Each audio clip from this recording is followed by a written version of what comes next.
30শে March 1992 কলকাতার Belle Vue নার্সিংহোমে হার্টের সমস্যা নিয়ে মৃত্যুর সঙ্গে পাঞ্জা লড়ছিলেন ভারতীয় ফিল্ম ইন্ডাস্ট্রির মায়েস্ট্রো সত্যজিৎ রায়। সে বছর শুধু লস এঞ্জেলসে বসেছিল অস্কারের আসর।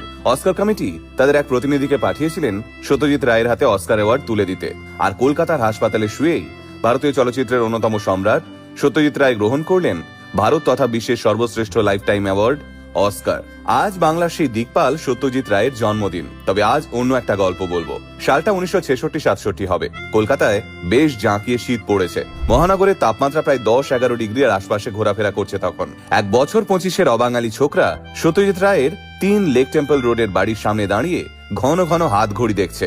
তার হাতের আঙুলগুলো অতিষ্ঠ হয়ে নাচানাচি করছে দরজায় লাগানো কলিং বেলের সুইচের ওপর। ছেলেটার পোশাক নায়কের মতো কেতাদুরস্ত এবং ভাবভঙ্গিতে আমচি মুম্বাই লোকালের ছাপ স্পষ্টভাবে ফুটে উঠছে। ঠিক সেই সময় হাতঘড়ি জানান দিল সময় সকাল 8টা। ছেলেটা কলিং বেল